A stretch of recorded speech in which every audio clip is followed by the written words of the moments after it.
if you discover a secret that will keep you young forever? Would you take it? Let's find out in Zola's story. In the village of Lyra, everyone knew Zara. She looked as young as a 25-year-old woman, but guess what? Zara is actually 75 years old.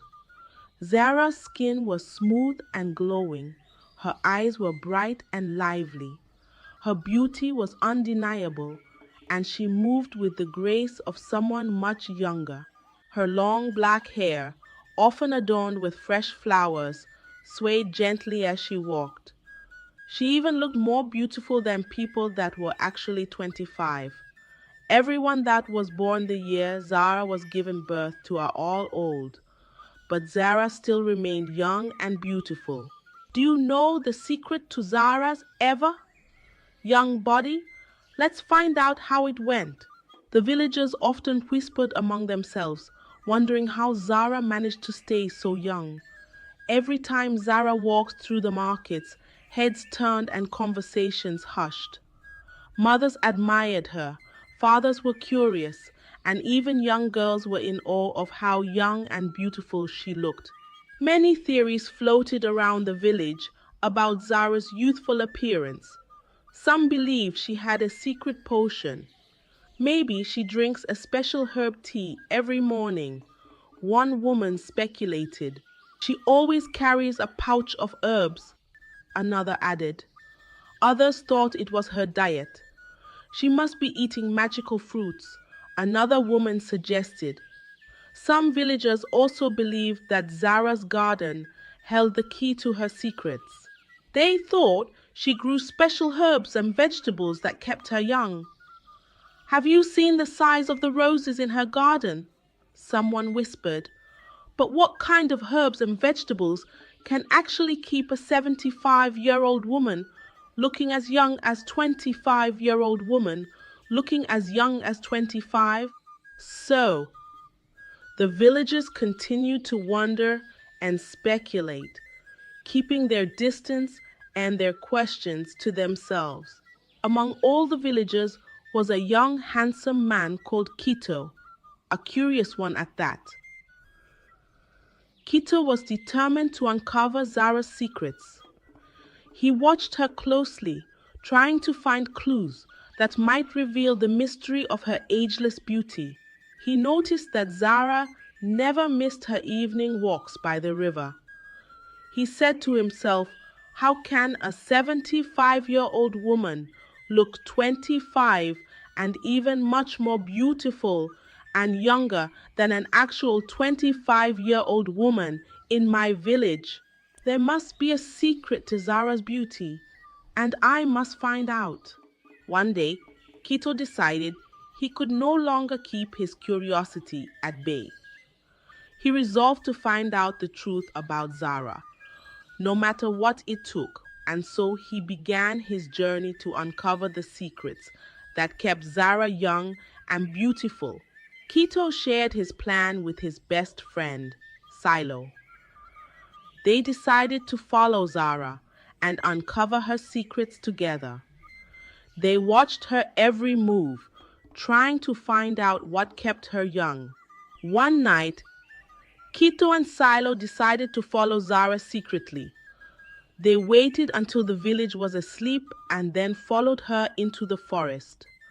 They saw her walk into a hidden path that led to a cave. Inside the cave, Kito and Silo saw a glowing pool of water. The air around the pool smelled faintly of jasmine. They watched in awe as Zara performed a ritual at the pool, dipping her hands into the water and chanting softly. Kito and Silo watched closely as Zara became much younger than she was even before going into the cave. They confronted Zara the next day. Kito asked her directly about the secret of her youth. Zara, I know your secret now. That glowing pool at that cave is what has been keeping you young all these years. I know your secret, Zara. And realizing she had been discovered, she decided to tell them the truth. Zara explained that the glowing pool was a magical spring she got from a magician years ago, and she begged Quito to please not disclose her secret to anyone, because if anyone else discovered it, she would lose her youthfulness and become very old and then disappear. She wasn't ready to be old yet. Dear viewer, do you think Zara is greedy? How can someone that has been living for 75 years and looks 25 still not be ready to look old? Well, let's keep listening to this story. Zara desperately begged Quito and Silo not to expose her secrets. Quito, please, if you tell anyone, I will become old and die, she pleaded. Quito and Silo promised to keep her secret, feeling the weight of the responsibility. Besides, they didn't want to be the reason for someone's death, and so they decided to keep Zara's secrets to themselves. And Zara continued to be the youngest and most beautiful in the village of Lyra. But guess what? Tragedy is about to happen. Let's find out what happened. One day, the village chief's wife walked up to the chief and said, My husband, I really want to find out the secret to Zara's ever young, beautiful body. I also want to look ever young. You are the chief of this village. You should be able to do something. If you don't do something to find out that secret, I'm going to leave this marriage. How can you be a chief and not know the secret to your subjects ever? Young body. The chief, who wasn't ready to lose his dear wife, decided to place a huge reward for anyone who could reveal why Zara never grew old. The reward was a large sum of money that could change Quito's life. Quito heard of this reward, but he was torn between his promise to Zara and the temptation of the reward. He knew the money could help his family, but he also knew the consequences of exposing Zara's secrets. The thought of the reward kept nagging at Quito. He thought about all the things he could do for his family and for himself with that money. The temptation became too strong to resist. Quito decided to betray Zara. He went to the chief and told him everything about the glowing spring at the cave where Zara's secret was. The chief was astonished and immediately announced the discovery to the villagers. The villagers rushed to the forest and found the hidden cave. They saw the glowing pool and realized the truth about Zara's youth. Zara stood there by the pool, looking heartbroken as the villagers watched. Zara turned into an old woman and began to melt into thin air. She gave Quito a sad look and shouted, I trusted you. Then she disappeared, leaving nothing behind but the glowing pool. The chief's wife, who also wanted to be ever young, tried to get close to the pool just so she could remain young like Zara. But before she got there, the glowing pool dried up because the original owner, Zara, was no longer available to use it. The magic could not pass on to anybody else except for Zara. The villagers were shocked by Zara's disappearance. They then regretted their curiosity and greed. After the magical spring dried up, it lost its power forever. Quito was left feeling guilty and ashamed, and he refused to collect the money the chief had promised to give to anyone who could expose Zara's secrets. He lived with guilt for the rest of his life. But dear viewer, I want to ask, do you think Quito was right or wrong for exposing Zara's secrets? If you come across an offer like that of Zara's magical glowing stream, or something else that could keep you ever young without getting old, dear viewer, would you take it? Thank you so much for listening to this story. The lesson from this story is clear. Curiosity and greed can often lead to unintended consequences, including betrayal and loss. Zara's trust in Quito was broken due to his greed. which led to her disappearance and the loss of the magical spring's power. This teaches us that trust is a valuable and fragile treasure. Breaking it can lead to irreversible damage. Additionally, it reminds us that nothing lasts forever. Chasing after eternal youth or perfection often blinds us to the natural beauty and value of life's progression. Let this story serve as a warning to all. Be mindful of the promises you make, the temptations you face, and the consequences of your actions. Trust once lost is hard to regain, and greed often leaves us with more loss than gain. Thank you for watching my channel, and I hope you found this story meaningful. Please support my growth by subscribing and turning on notifications so you don't miss any new stories. See you in the next video. As the months passed, her secret grew harder to conceal. One day, her sister, Princess Amaya, walked in on Zara as she was changing. Amaya's eyes widened in shock. "Zara, you're with child." "How? When?" With tears in her eyes, whispered, "It will be known." Once upon a time, in a land filled with magic and mystery, there lived a princess named Zara. At 23 years old, she was loved by her people for her kindness and bravery. One day, while exploring the old chambers of the castle, Zara found a beautifully crafted locket hidden under layers of dust and cobwebs. The room smelled of aged wood and forgotten memories, and the faint sound of wind whistling through cracks in the stone walls added an air of mystery.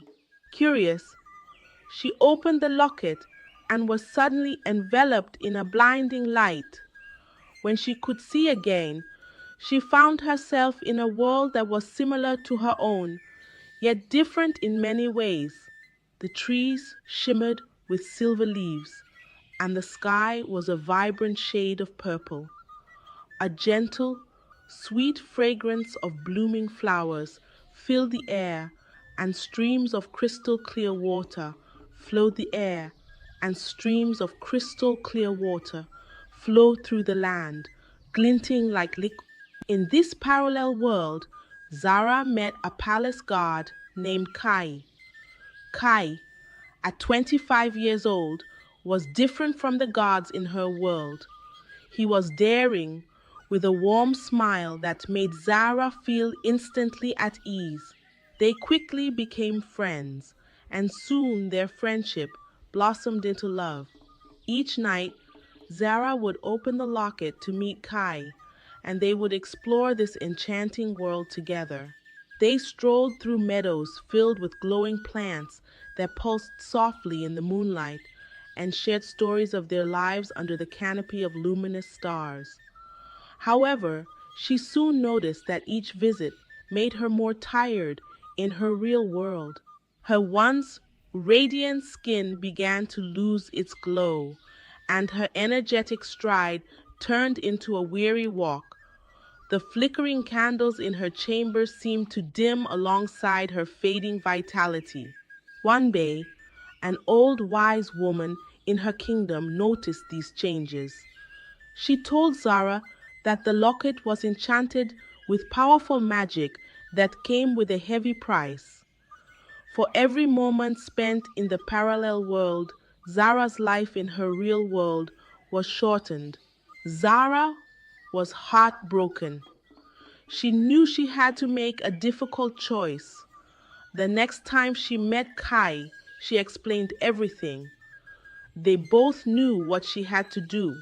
With tears in their eyes, they shared one last longing look before Zara closed the locket forever, sealing away the parallel world and her time with Kai. After Zara closed the locket for the last time, life in the palace returned to normal. The golden light of dawn that once invigorated her now seemed hollow, and as the days passed, Zara tried her best to focus on her duties as a princess. Zara tried her best to focus on her duties as a princess. But her heart ached for Kai and the magical world she had left behind. Then, something unexpected happened that changed everything.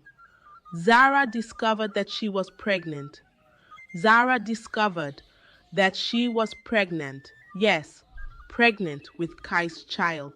A man that nobody knew, not her father, the king, nor her mother, nor even the old wise woman who had warned her about the locket. The realization filled her with a mix of emotions. She was overjoyed at the thought of having a part of Kyrie with her, but she was also scared and confused. How could this be possible when Kai was from a parallel world? Zara knew she had to find answers, and there was only one way to get them: to open the enchanted locket one more time. Knowing the risks but driven by love for her unborn child, Zara decided to visit the parallel world one last time to find Kai and tell him about their baby. She opened the locket and stepped into the shimmering, purple-skied world once again. But this time, things were different. The world seemed less vibrant, and Kai was nowhere to be found. The once cheerful bird songs were replaced by an eerie silence, and the rivers that once sparkled seemed dull and lifeless. Zara searched everywhere, her heart growing heavier with each passing minute. As her final moments in this world approached, Zara's heart grew heavy with despair. Then, just as she was about to give up and return, she spotted Kai in the distance. Their reunion was bittersweet, filled with joy and tears, but shadowed by the knowledge of their limited time. Zara told Kai about their child, and they shared a moment of profound love and connection. But their time was cut short. Back in the real world, the king, Zara's father, grew worried about not seeing his daughter around the palace. The corridors, once filled with the sound of her footsteps, now echoed with emptiness. He walked into her room at the exact moment Zara was about to leave the parallel world. In his shock and confusion, he closed the locket, trapping Zara in the parallel world. With the locket now closed and Zara trapped, she and Kai faced an agonizing situation. They were together, but in a world where Zara didn't belong. The realization that she might never see her own world again, her family, and her people weighed heavily on her heart. But above all, she worried about the future of their unborn child. As they sought a solution, Zara and Kai learned of an ancient prophecy in the parallel world. It spoke of a great sacrifice that could open a portal between worlds, but at a grave cost, the life of one who belonged to the parallel world. The only way for Zara to return was for Kai to give up his life. The decision was heart-wrenching. Kai, with a love as deep as the ocean, knew what he had to do. He couldn't bear the thought of Zara and their child being trapped in a world that wasn't their own. He prepared to make the ultimate sacrifice, a testament to his selfless love. In a hidden grove under the light of a blood moon, they performed the ancient ritual. The air was thick with the scent of night-blooming flowers, and the grove shimmered with an ethereal glow. As they did, Kai's life force began to ebb away, slowly at first, then more rapidly. Zara, tears streaming down her face, held Kai close, whispering words of love and gratitude. In his final moments, Kai looked into Zara's eyes, his heart filled with both sorrow and peace, knowing he had ensured the safety of his beloved and their child. As Kai's life slipped away, a portal shimmered into existence. Zara, carrying the essence of Kai and their unborn child, stepped through the portal just as the last of Kai's life faded. She found herself back in her own world, in her room. The locket was now open but dim. its magic spent. Upon her return to her own world, Princess Zara faced a dilemma unlike any other. She carried a secret within her, not just in her heart, but also in her heart, but also in her womb. The child of Kai, the brave guard from the parallel world. Knowing the scandal it could cause and the endless questions it would raise, Zara chose to hide her pregnancy.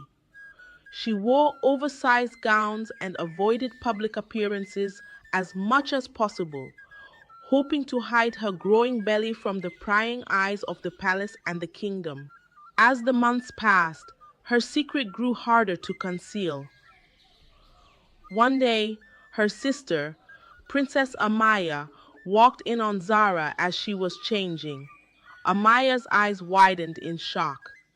Zara, you're with child. How? When? Zara, with tears in her eyes, whispered, Please, Amaya, you mustn't tell anyone. It's complicated, and no one would understand. What they didn't realize was that their mother, Queen Lyora, had overheard their conversation. She stood outside the room, a hand to her mouth, her heart heavy with concern and confusion. She didn't confront them then, but the knowledge weighed on her. After several days of contemplation, Queen Lyora found the courage to speak to King Theon. With a gentle but firm voice, she said, My king, there is something you must know about our daughter Zara. King Theon, sensing the seriousness in her tone, listened intently as Queen Lyora unraveled the truth. He was initially shocked, but his love for his daughter remained steadfast. They summoned Zara, who stood before them, her heart racing with fear. Father, mother, she began, but her words trailed off. King Theon, with a mix of concern and kindness in his voice, said, Zara, my child, we know about your situation. You need not carry this burden alone. Queen Lyora added softly, We are your family, Zara. No matter what, we stand with you. Months later, Zara gave birth to a healthy baby boy. She named him Kai in honor of his brave father. The young prince had his father's eyes, and as he grew, it became clear he had inherited not just Kai's looks, but also his courage and kindness. Zara often told Prince Kai stories of his father's heroism and love, ensuring that the memory of his sacrifice would live on forever in their hearts and in the history of the kingdom. Thank you for joining us on this enchanting journey of love, sacrifice, and resilience. If you enjoyed Zara and Kai's heartwarming tale, don't forget to subscribe to our channel for more magical stories like this one. Turn on the notification bell so you never miss an update. Your support helps us bring more captivating tales to life. See you next time. Once upon a time, in a small African village surrounded by vast fields and ancient trees, there was a boy named Toby. Toby was not like any other child in the village. He was born after 14 whole months, unlike other babies who came after 9. This unusual birth made everyone in the village talk. Some said he was special. Others thought it was strange and a bit unsettling. The night Toby was born, the sky was filled with bright, twinkling stars. The villagers noticed that the stars seemed to form a unique pattern, resembling a protective shield, which made the elders murmur about omens of greatness. But this joyous night also brought sorrow, as Toby's mother passed away shortly after giving birth. So Toby's father, Aid, a kind and hard-working farmer, had to care for him all by himself. Aid was both mother and father to Toby, and he loved him more than anything in the world. Aid often took Toby to the farm with him. He'd lay the baby under a big shady tree while he worked in the fields. Toby loved watching the leaves dance in the wind and listening to the birds sing. Aid would hum soft tunes from his childhood, hoping to soothe the baby while working. But one day, something very strange happened. Toby, only 7 months old, suddenly started crying very loudly. It wasn't a normal cry. It was so loud and unusual that it made Ad rush to him, worried. Just as Aid picked Toby up, the big tree he was lying under fell with a tremendous crash, right where Toby had been as crash, right where Toby had been. Everyone in the village was shocked. They couldn't believe it. How did Toby know? They whispered, "Is he magic?" From that day, Toby became known for being different.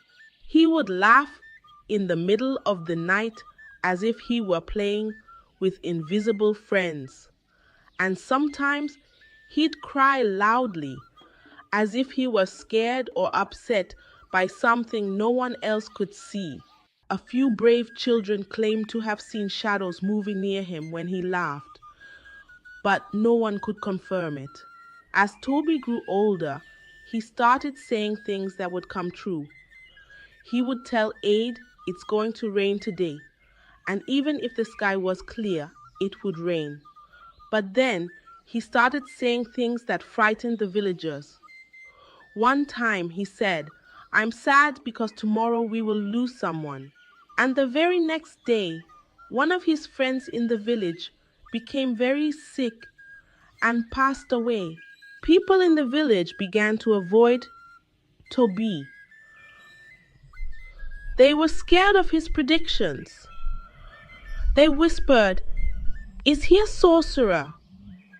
Why does he know these things?" Poor Toby felt lonely because he didn't understand why people were afraid of him. He was just a boy who somehow knew things that others didn't.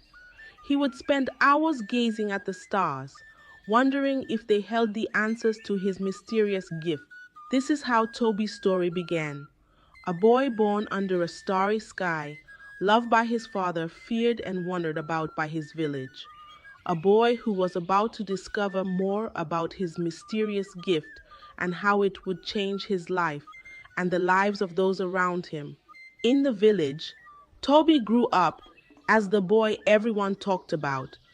His predictions, which he didn't understand himself, made him both special and scary to the people around him. Aid always told him, "You are unique, my child," trying to make him feel better. Aid would tell him bedtime stories about heroes who overcame challenges, hoping to inspire Toby to embrace his gift. But Toby often felt lonely because the other children wouldn't play with him, and their parents would quickly call them away whenever he came near. One day, Toby made a prediction that really frightened everyone. He said, "I see darkness coming over the chief's house, and it will bring much sadness." The villagers were scared because the chief was like the king of their village, a man everyone respected and loved. They whispered among themselves, "What does Toby's prediction mean? Is something bad going to happen?" Not long after Toby's words, something sad indeed happened in the chief's house. The chief's youngest daughter, who was always full of laughter and joy, suddenly fell ill and sadly passed away. This made the villagers very upset and afraid. They started saying, "Toby brings bad luck. His words are cursed." They didn't want to believe that Toby just somehow knew things before they happened.